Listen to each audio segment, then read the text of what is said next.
नमस्कार रसिक हो. बाहेर पावसाची रिमझिम असो किंवा कडाक्याची थंडी किंवा संध्याकाळची चहाची वेळ, एक पदार्थ जो आपल्या सगळ्यांच्याच मनावर राज्य करतो तो म्हणजे गरमागरम आणि कुरकुरीत कांदा भजी. अनेकांना प्रश्न पडतो की हॉटेलसारखी खेकडा भजी घरी का जमत नाहीत, ती मऊ का पडतात. तर आज आपण पाहणार आहोत अशा काही खास टिप्स आणि ट्रिक्स ज्यामुळे तुमची भजी अगदी शेवटच्या घासापर्यंत कुरकुरीत राहतील. अशी कुरकुरीत भजी कशी करायची हे पाहण्यासाठी व्हिडिओ शेवटपर्यंत बघा. आणि अजूनही चॅनलला सबस्क्राईब केलेलं नसेल तर लगेच सबस्क्राईब करून बेल आयकॉन सुद्धा प्रेस करा, म्हणजे माझा व्हिडिओ तुमच्यापर्यंत सगळ्यात आधी पोहोचेल. चला तर मग वेळ न घालवता सुरुवात करूया आपल्या या कुरकुरीत रेसिपीला. नमस्कार, मी आनंदी कुणाल पाटील. मी माझ्या कऱ्यान राईस या चॅनलमध्ये तुमचं सगळ्यांचं खूप खूप मनापासून स्वागत करते.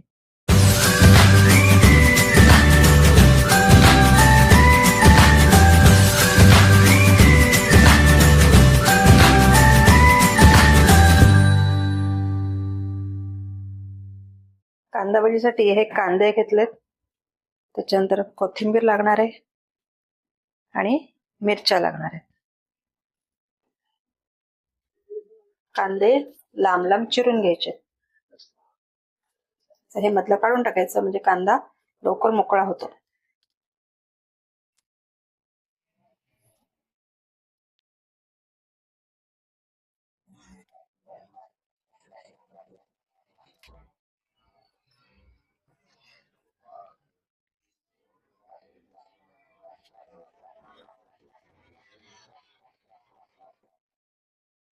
आता ह्या मिरच्या चिरून घ्यायच्या, जेवढ्या बारीक चिरता येईल तेवढ्या बारीक चिरून घ्यायच्या.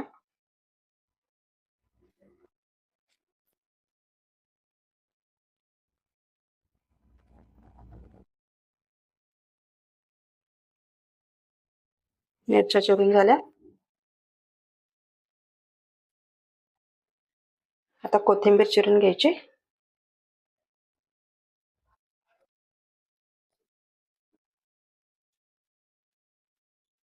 कोथिंबीर सुद्धा आपली चिरून झालेली आहे. आता ह्या मिक्सिंग बोल मध्ये आपल्याला कांदा घालून घ्यायचा. कांद्यावर सगळ्यात आधी मीठ घालून घ्यायचं, चवीनुसार मीठ घालायचं. त्याच्यानंतर हिंग घालायचं, पाव चमचा हिंग, अर्धा चमचा हळद, 1 चमचा तिखट, हिरवी मिरची घालायची आणि कोथिंबीर घालायची भरपूर. हे सगळं आपल्याला व्यवस्थित मिक्स करून घ्यायचं. हे बघा, सगळे आपले मसाले व्यवस्थित लावून झालेले आहेत. कांदा भाजीसाठी आपण कांदा चिरला की त्याला मीठ मसाले लावून ठेवून द्यायचे आणि त्याला अर्धा तासाकरता आपल्याला रेस्ट द्यायची. असं का करायचं हे मी तुम्हाला पुढे सांगते. हे बघा, आता अर्धा तास झालेला आहे. आता आपण भजी करायला घ्यायचे. मगाशी मी तुम्हाला म्हणाले होते की भजीला असं मीठ मसाला लावून का ठेवायचा, तर तुम्ही पाहू शकता आता ह्याला पाणी सुटलेलं आहे. आपला जो कांदा आहे अगदी आता त्याला पाणी पाणी असं झालेलं आहे. तर आपण आता जास्त त्याच्यामध्ये बेसन घालणार आहोत, तर आपल्याला जास्ती पाणी त्याच्यामध्ये घालावं लागत नाही, म्हणून मीठ कांद्याला कंपल्सरी आधी घालून ठेवायचं. हे बघा, अगदी पाणीदार असं कांदा झालेला आहे. आता याच्यामध्ये आपण बेसन घालून घ्यायचं.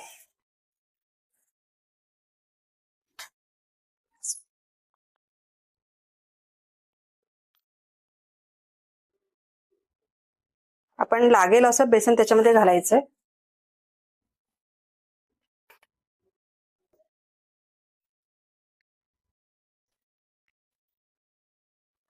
बेसन आपल्याला खूप पण घालायचं नाही, अगदी गोल भाजी सारखं ते पीठ नाही झालं पाहिजे. कांद्याला जस्ट कोटिंग झालं पाहिजे, एवढंच आपल्याला त्याच्यामध्ये बेसन घालायचं. अजून थोडंसं आपल्याला बेसन लागणार आहे.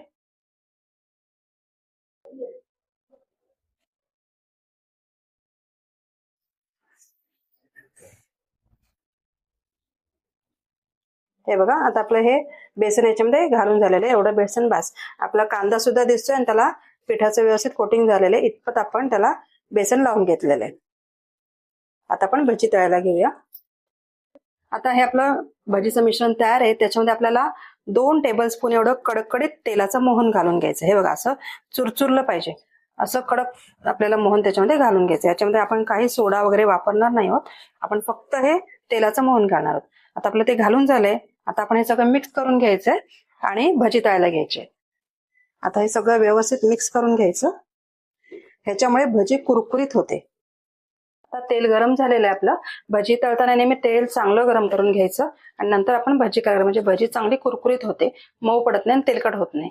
आता तेल चांगलं तापलेलं आहे. आता कांदा भजी मी कशी सोडायची दाखवते. मी आता हातामध्ये एकदम ते मिश्रण घेतलेलं आहे आणि आपल्याला हे असं पसरवून पसरवून घालायचंय. ह्याच्यामुळे भजी अशी मोकळी पडते आणि मस्त अशी कुरकुरीत होते.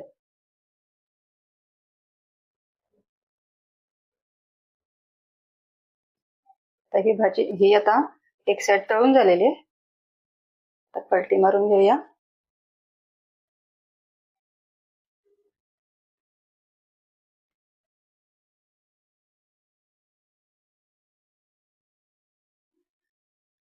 तर ही बाजू सुद्धा व्यवस्थित होऊन द्यायची.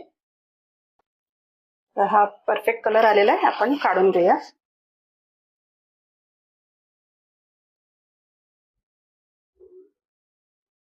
तर या पद्धतीने आपण बाकी सगळी भजी तळून घेऊया. अशी ही कुरकुरीत कांदा भजी तयार आहेत. तर तुम्हाला ही भजी कशी वाटली मला कमेंट करून नक्की सांगा आणि व्हिडिओला लाईक, शेअर आणि सबस्क्राईब करायला विसरू नका.